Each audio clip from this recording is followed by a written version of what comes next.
Good afternoon to all of you. मैं लक्ष्मण नारायण गुप्ता आज की इस क्लास में हार्दिक स्वागत करता हूँ।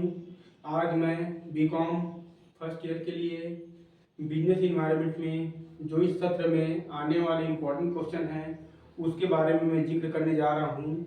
हर यूनिट से तीन तीन क्वेश्चन की तैयारी करने के बारे में मैं बताता हूँ, जो कि संभावित प्रश्नों की सूची होती है। अंग्रेजी मीडियम के जो छात्र हैं इस वीडियो को आखिरी तक देखिए और जो है मैं जो इंग्लिश में कन्वर्जन किया हुआ हूँ उसके हिसाब से आप उसको नोट कर लीजिए, नोट करके आप उसका तैयारी करिए। ठीक है, चलिए शुरुआत करते हैं। यूनिट 1 से जो क्वेश्चन बनने वाले हैं उनका पहला क्वेश्चन है, व्यावसायिक पर्यावरण से आप क्या समझते हैं? What do you mean by business environment. दूसरा इसका है, इसके लक्षण व महत्व को बताइए।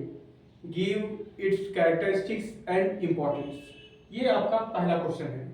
व्यावसायिक पर्यावरण से आप क्या समझते हैं, इसके लक्षण व महत्व को बताइए। अंग्रेजी में what do you mean by business environment, explain या give its characteristics and importance. ठीक। क्वेश्चन नंबर 2 है, वो है व्यावसायिक पर्यावरण को परिभाषित कीजिए। Define business environment.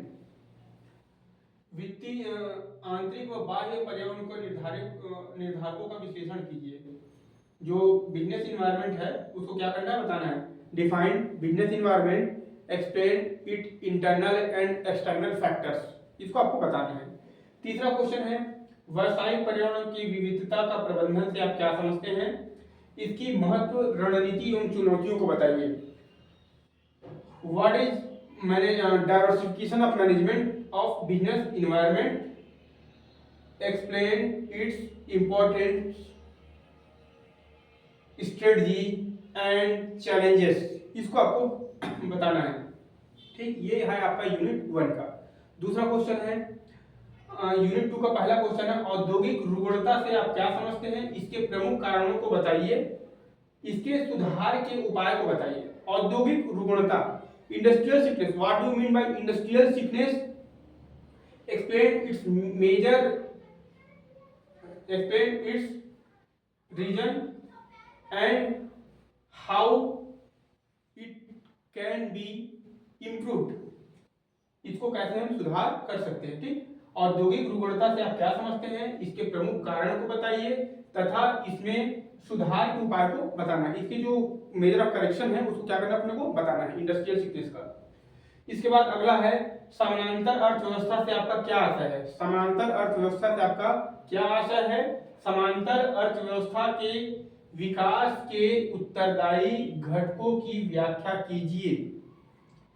Parallel economics, what do you understand by parallel economy, what is the region of grow parallel economy। आपको बता देता हूं पैरेलल इकोनॉमी क्या होता है, समानांतर अर्थव्यवस्था क्या है।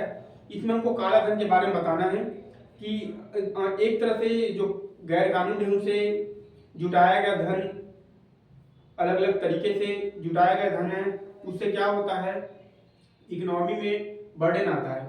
उस बर्डन को कैसे कम कर सकते हैं या उस बर्डन को बढ़ाने में क्या क्या चीजें, जो फैक्टर रिस्पॉन्सिबल है उसके बारे में आपको क्या करना है, बताना है। तो ये आपका वही चीज है, समानांतर अर्थव्यवस्था, पैरेलल इकोनॉमी। तीसरा है, मुद्रास्फीति क्या है, इसके कौन कौन से कारण होते हैं, इसको रोकने के लिए सरकार द्वारा उठाए गए कौन कौन से कदम हैं। मुद्रास्फीति क्या है, इसके कौन कौन से कारण होते हैं, इसको रोकने हेतु सरकार द्वारा कौन कौन से कदम उठाए गए हैं। What is inflation, what is inflation, what is the reason of inflation, what step taken by government to check inflation. ये आपका इंग्लिश में हो गया। तो ये आपका यूनिट 2 का क्वेश्चन हो गया। यूनिट 3 के बारे में बात करते हैं। तो यूनिट 3 में अंतर्राष्ट्रीय व्यावसायिक पर्यावरण से क्या तात्पर्य है, विकासशील राष्ट्रों की विदेशी व्यापार संबंधी समस्याओं का वर्णन कीजिए। What do you mean bye international business environment, विकासशील राष्ट्रों की विदेशी व्यापार संबंधी समस्याओं का वर्णन करना है।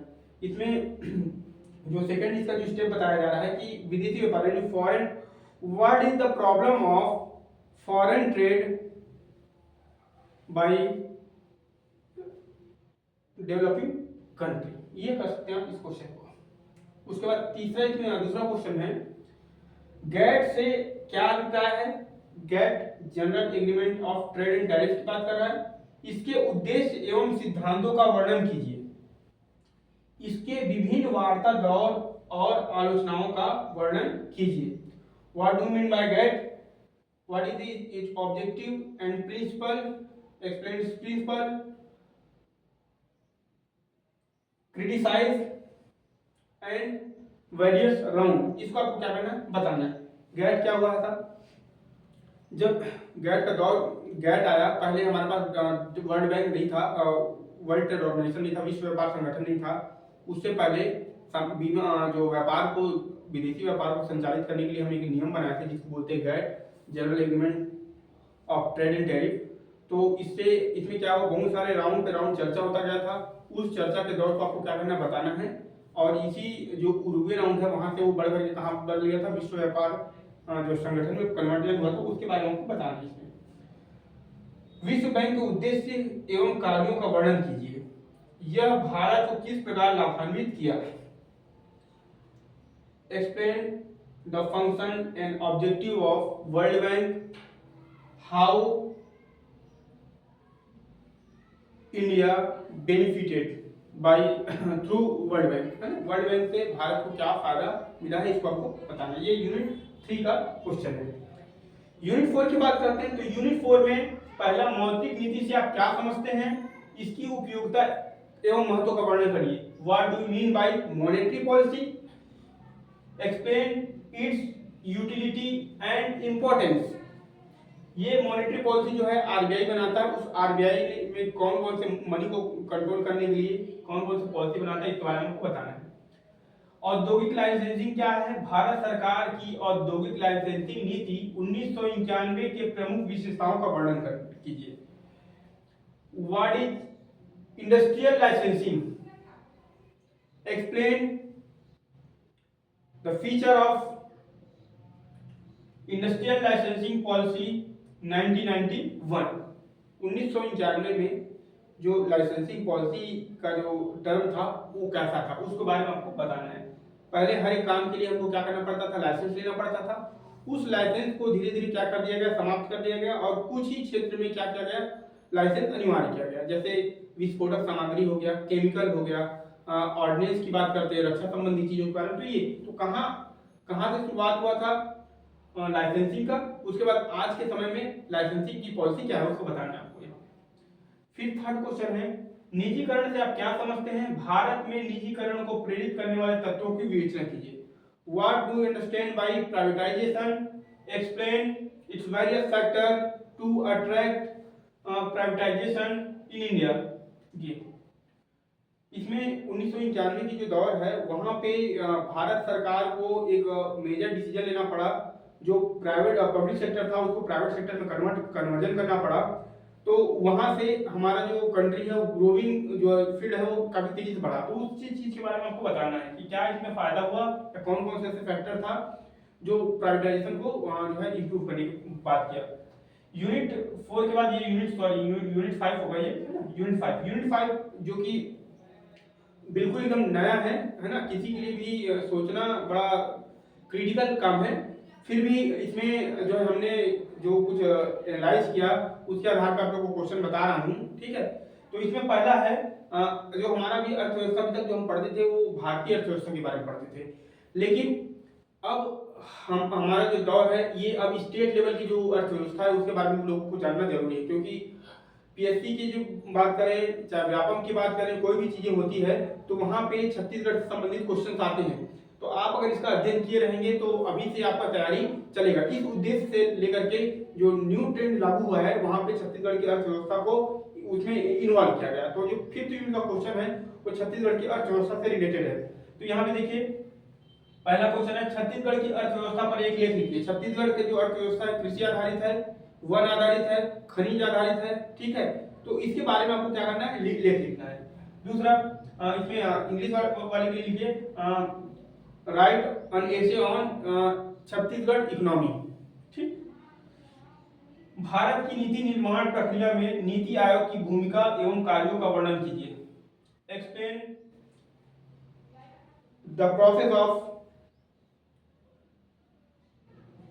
Policy formation process by NITI Aayog या नीति कमीशन। ठीक, explain its role and function. Bharat की नीति निर्माण प्रक्रिया में नीति आयोग की भूमिका एवं कार्यों का वर्णन करिए। या ये क्वेश्चन ऐसे बन सकता है कि नीति निर्माण जो नीति आयोग की भूमिका और कार्यों का वर्णन करिए। Explain function and role of NITI Aayog, ये क्वेश्चन आपका बन सकता है। तीसरा क्वेश्चन है 12वीं पंचवर्षीय योजना के आलोचनात्मक परीक्षण करिए। Explain critically evaluate 12th 5-year plan. तो ये आपका पूरा जो बिजनेस इन्वायरमेंट का क्वेश्चन यूनिट टू यूनिट हमने तय कर लिया। इस क्वेश्चन को देखिए और इसमें अच्छे से तैयारी करिए। उम्मीद करते हैं जितने भी हमारे छत्तीसगढ़ का जो विश्वविद्यालय है उन सब में इस क्वेश्चन का जो बहुत इंपॉर्टेंट रहेगा।